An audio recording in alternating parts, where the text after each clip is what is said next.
Selamat seram semuanya. Untuk kisah pada malam hari ini, saya akan membawakan sebuah cerita dari Mas Ihsan dari Bogor. Sebuah cerita. Saat mereka sedang mendaki gunung, kisah horor tak terlihat dari horornya saat mendaki gunung. Sebelum kita lanjut ke video kali ini, tekan dulu tombol like-nya dan jangan lupa tombol subscribe channel ini.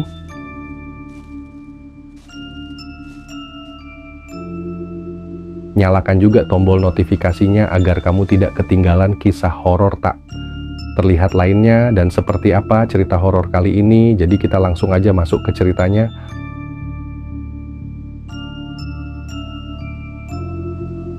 Kalian suka naik gunung? Dengar dulu ceritaku.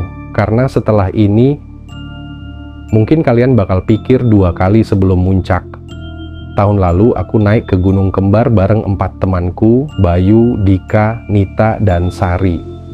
Gunung ini nggak terkenal, tapi katanya pemandangannya cantik. Sayangnya, ada alasan kenapa jalurnya selalu sepi.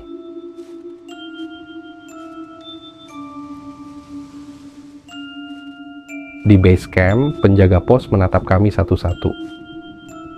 Kalau di atas nanti dengar nama kalian dipanggil, jangan dijawab katanya. Kami ketawa.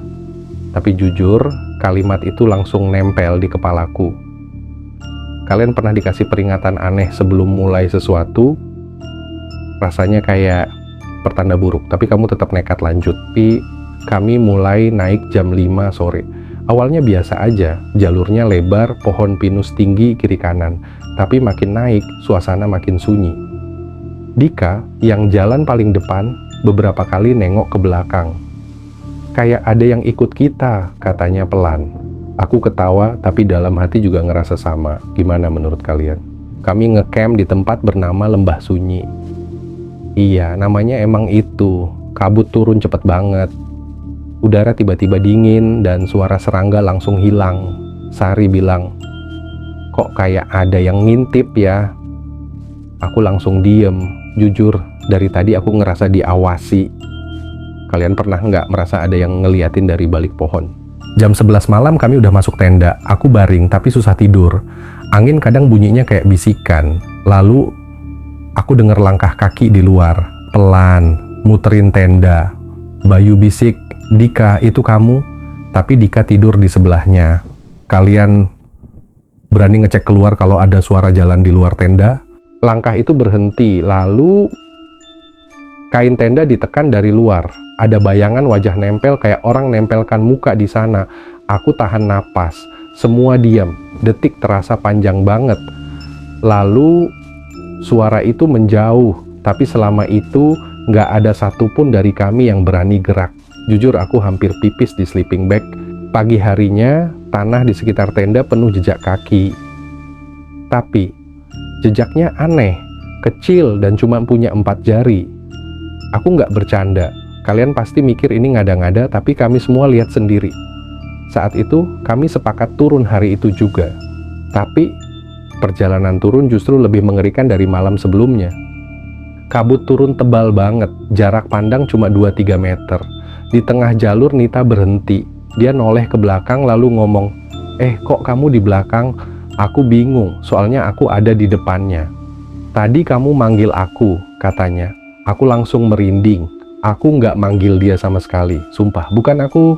Bayu langsung teriak, jangan jawab kalau dengar nama dipanggil. Baru aku sadar, suara yang manggil Nita barusan mirip banget sama suaraku. Aku jalan makin cepat, tapi suara itu terus terdengar. Nita, pelan, panjang, menyerupai. Suara dari dalam kabut, tapi bukan manusia dan bukan siapa-siapa dari kami. Nita mulai menangis, nutup telinganya. Kami semua diam. Jalan cepat, tapi rasanya suara itu makin dekat. Aku dengar langkah di belakangku, tapi pas noleh nggak ada siapa-siapa. Aku cuma bisa berharap bisa segera sampai bawah.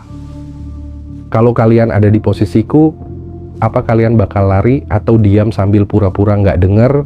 3 jam kemudian kami sampai base camp, penjaga pos keluar, langsung lihat kami satu-satu, lalu dia ngomong, kalian berlima balik lengkap? Kami angguk, dia cuma senyum tipis. Nggak semua yang naik bisa turun lengkap. Kalimat itu masih kebayang sampai sekarang. Like video ini kalau kalian ikut merinding. Kupikir setelah turun semuanya selesai. Tapi ternyata justru gangguan mulai muncul setelahnya. Bayu bilang tiap malam lampunya mati sendiri. Dika sering dengar suara langkah di lorong rumahnya. Dan aku mulai dengar suara yang manggil namaku dari luar jendela. Setiap jam 2 pagi, selalu jam 2. Suara itu makin jelas. Kadang pakai suara ibuku, kadang pakai suaraku sendiri. Pernah suatu malam aku buka tirai kamar dan lihat bayangan berdiri diam di luar pagar. Rambutnya panjang banget, nggak kelihatan wajahnya. Tapi yang paling bikin takut, dia pakai jaket yang kupakai waktu muncak. Aku coba cerita ke Sari, tapi dia malah minta jangan ngomongin lagi. Dia bilang, setiap kali kita bahas mereka datang. Katanya dia selalu mimpi jalan naik ke gunung itu tapi sendirian. Setiap mimpi dia naik lebih tinggi. Aku takut kalau nanti dalam mimpi itu dia nggak bisa turun lagi. Bayu coba manggil orang pintar. Tapi yang datang cuma lihat-lihat lalu bilang, kalian bawa sesuatu turun dari sana. Bukan barang, tapi yang ikut. Kami disarankan bakar semua perlengkapan. Tapi aku masih simpan jaket gunungku. Dan sekarang jaket itu bau tanah, walau udah dicuci berkali-kali. Sejak itu aku tidur sambil nyalain lampu. Dan ku pasang cermin kecil di dekat tempat tidur, katanya buat pantulin energi negatif. Tapi malam-malam cermin itu berembun sendiri, padahal AC mati. Kadang aku lihat bayangan di dalamnya, tapi bukan bayanganku. Matanya kosong. Dan dia nggak ngedip sama sekali. 2 malam setelah itu aku mimpi aneh. Aku berdiri di hutan yang sama, kabut tebal, dan di depanku ada sosok tinggi kurus dengan rambut menjuntai sampai tanah. Dia nggak bergerak, tapi matanya menatapku kosong. Lalu dia berkata, jangan buang yang bukan milikmu. Aku terbangun kaget, dan jaket gunungku tiba-tiba tergantung di pintu. Padahal udah kubakar seminggu lalu. Aku langsung telepon Bayu dan Nita. Ternyata mereka juga mimpi serupa. Sosok yang sama, kata-kata yang sama. Kami panik. Kami akhirnya kembali ke base camp. Dengan bimbingan warga setempat, kami melakukan semacam ritual penyerahan. Di tengah kabut, kami tinggalkan satu persatu barang yang dulu kami pakai. Lalu kami minta maaf dengan tulus. Hutan itu katanya harus dihormati. Sejak malam itu gangguan berhenti, suara-suara hilang, bayangan-bayangan nggak muncul lagi. Rasanya damai, tapi jujur aku nggak pernah benar-benar tenang. Setiap kali melihat kabut, jantungku berdetak lebih cepat. Gunung Kembar bukan tempat yang jahat, tapi bukan semua tempat diciptakan untuk dikunjungi manusia. Kadang kita hanya tamu yang lupa sopan santun. Sampai sekarang, aku nggak tahu apa sebenarnya yang ikut kami turun.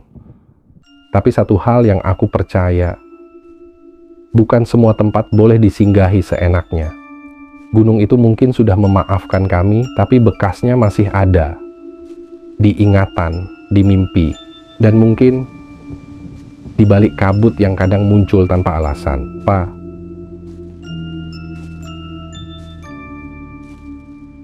Teman-teman, kalau suatu malam kalian dengar suara dari luar rumah dan suara itu mirip banget sama suara kalian sendiri, jangan dijawab. Dan kalau kalian dengar suara teman kalian manggil dari dalam hutan, tahan diri kalian, jangan samperin. Bisa jadi itu bukan teman kalian, tapi yang nyamar jadi mereka.